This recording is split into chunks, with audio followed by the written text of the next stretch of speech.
آسمان کا دروازہ کھلا، کائنات کے پیغمبر اور جبرائیل علیہ السلام پہلے آسمان میں داخل ہو گئے۔ وہاں ابو البشر حضرت آدم علیہ السلام سے ملاقات ہوئی۔ حضرت آدم علیہ السلام نے مرحبا، خوش آمدید کہا، اور بیٹے کے لفظ سے کہا خوش آمدید بیٹا، اور پھر جو ہے صالح بیٹا، صالح نبی کہا۔ گویا نبوت کا جو ہے نبوت پر ایمان کا اقرار کیا، اظہار کیا۔ پھر دوسرے آسمان پہ چلے گئے۔ دوسرے آسمان پہ جناب زکریا علیہ السلام کے صاحبزادے یحییٰ علیہ السلام اور جناب عیسیٰ ابن مریم علیہ السلام دونوں موجود تھے۔ اللہ اکبر، اللہ اکبر۔ عیسیٰ ابن مریم کی کفالت، حضرت مریم کی کفالت کون کر رہا تھا؟ جناب زکریا علیہ السلام۔ تو ایک دن مریم علیہ السلام کے پاس بے موسمی پھل دیکھے، تو زکریا علیہ السلام نے پوچھا یہ بے موسمی پھل کہاں سے آئے مریم؟ کہا من عند اللہ، اللہ کی طرف سے آئے ہیں۔ تو زکریا علیہ السلام کا کوئی بیٹا نہیں تھا۔ فوراً دل میں بات لے کے آئے کہ اگر اللہ بے موسمی پھل دے سکتا ہے تو اللہ جو ہے بڑھاپے میں وہ بیٹا کیوں نہیں دے سکتا؟ قرآن نے واقعہ بیان کیا۔ قرآن کہتا ہے کہ وہیں جو ایک کھڑے اللہ کے سامنے قیام کیا، رکوع کیا، سجود کیا، گڑ گڑائے اور بیٹے کی دعا مانگی۔ چنانچہ اللہ نے جو ہے خوشخبری دے دی کہ بیٹا ہوگا۔ پھر سوچ میں پڑ گئے بیٹا کیسے ہوگا، میں بھی بڑا ہو گیا ہوں، میری بیوی بھی بات ہے، شادی کیا ہوگی بیٹا ہوگی؟ اللہ نے فرمایا 3 دن تک ذکر اذکار کے بغیر، دینی وظائف کے بغیر بات نہیں کر سکے۔ اور اللہ نے ساتھ جو ہے صرف بیٹے کی خوشخبری نہیں دی، بیٹے کا نام بھی اللہ نے کہا میں پہلی بار ایسا نام رکھ رہا ہوں روئے زمین پہ، پہلے نام نہیں۔ اب دیکھیں دنیا میں جناب زکریا علیہ السلام اور جناب جو ہے مریم علیہ السلام کا تعلق تھا۔ اب جنت میں دونوں کے بیٹے بھی اکٹھے آسمان میں، پہلے دوسرے آسمان پہ اکٹھے ہیں۔ کائنات کے پیغمبر علیہ السلام جو دوستیاں، اچھی دوستیاں ہوں گی نا، قیامت کے دن وہ قائم رہیں گی، اور جو برائی پر مبنی دوستیاں ہوں گی وہ ختم ہو جائیں گی۔ قرآن کہتا ہے سورہ زخرف میں، فرمایا ساری کی ساری دوستیاں ختم ہو جائیں گی الا المتقین، مگر متقین تقوی کی بنیاد پر جو دوستیاں تعلق ہوں گے وہ قیامت کے دن بھی قائم رہیں گے، جنت میں بھی قائم رہیں گے۔ اس لیے دوستی جو ہے الحب للہ والبغض فی اللہ، دوستی محبت اللہ کے لیے ہونی چاہیے، نفرتیں بھی اللہ کے لیے ہونی چاہیے۔ اللہ اکبر، اللہ اکبر۔ جناب یحییٰ علیہ السلام نے اور عیسیٰ ابن مریم نے بھی آپ کو خوش آمدید کہا۔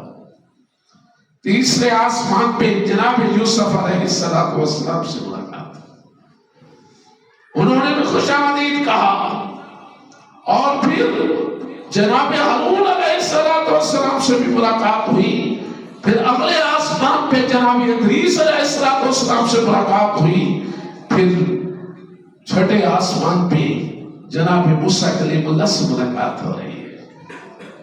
موسیٰ کلیم اللہ سے ملاقات کر کے جانے لگے نا 7ویں آسمان کی طرف، تو موسیٰ علیہ السلام رو پڑے۔ کائنات کے پیغمبر کو پہلے خاموشی ہوئی۔ جب ساتھ میں آسمان پر چڑھنے لگے تو لوٹ گئے۔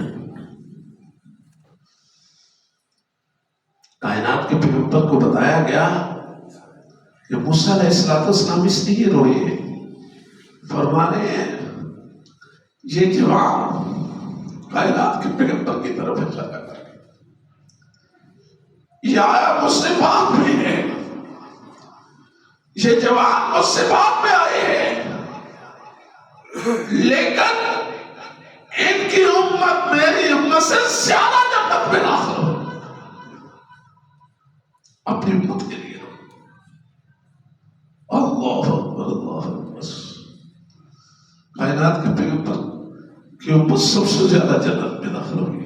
پھر ساتھ میں آسمان پہ جناب ابراہیم علیہ السلام کو دیکھا کائنات کے پیغمبر نے، بیت المعمور کے ساتھ جو ہے ٹیک لگائے بیٹھے تھے۔ بیت المعمور کیا ہے؟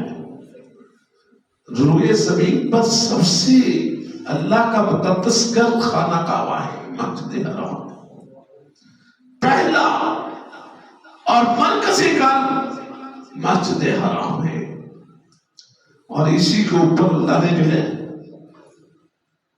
ساتویں آسمان پہ بیت المعمور بنایا۔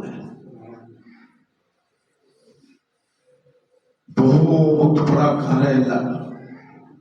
روایات میں آتا ہے 70,000 فرشتہ بیک وقت جو ہے اللہ کے گھر میں عبادت کر سکتا ہے، طواف اللہ کے گھر کا کر سکتا ہے، لیکن اللہ کے فرشتے کتنے ہیں؟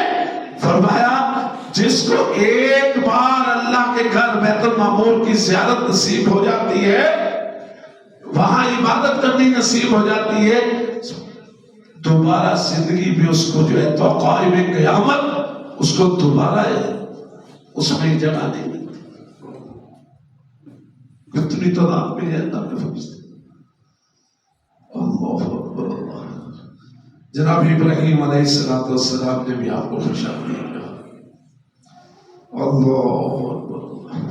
بات چیت ہوئی، پھر کائنات کے پیغمبر کو ساتواں آسمانوں کے سے بھی آگے لے جایا گیا۔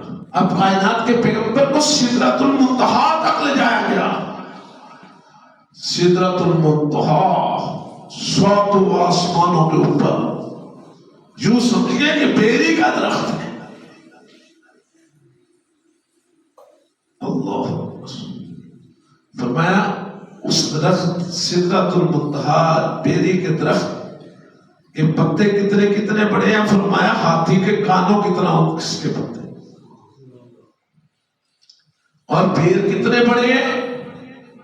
فرمایا جیسے حجر شہر کے بڑے بڑے مٹکے ہیں ایسے اس کے پیر ہیں۔ اور روایات میں لکھا ہے کہ اتنے مزیدار، اتنے خوبصورت پیر کہ جو بھی اس کو دیکھے اس کی تعریف ہی کرتا رہے گا۔ اللہ اکبر۔ اللہ ہمارے نصیبوں میں بھی کر رہا ہے۔ یہ تو صرف پیر ہے، باقی جنت کے لیے اپلیکیشن۔